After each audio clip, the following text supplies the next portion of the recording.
ఎవరు ప్రకటించకపోయినా ఆయన మాటలు,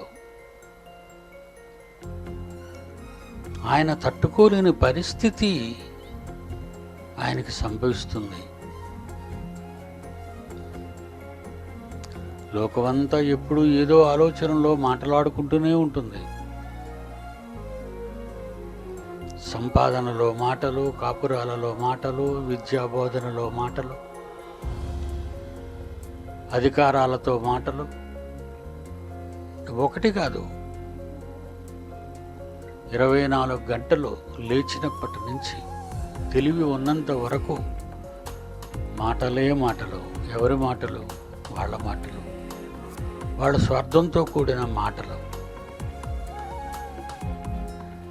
ఈ మాటల్లో ఏ క్షణమైనా, ఎప్పుడైనా, ఏ మాటల మధ్యలోనైనా తనను జ్ఞాపకం చేసుకుంటారేమో అని మహనీయుడు అలాగ ఎదురు చూస్తూనే ఉన్నాడు అందరి నోళ్ల వైపు.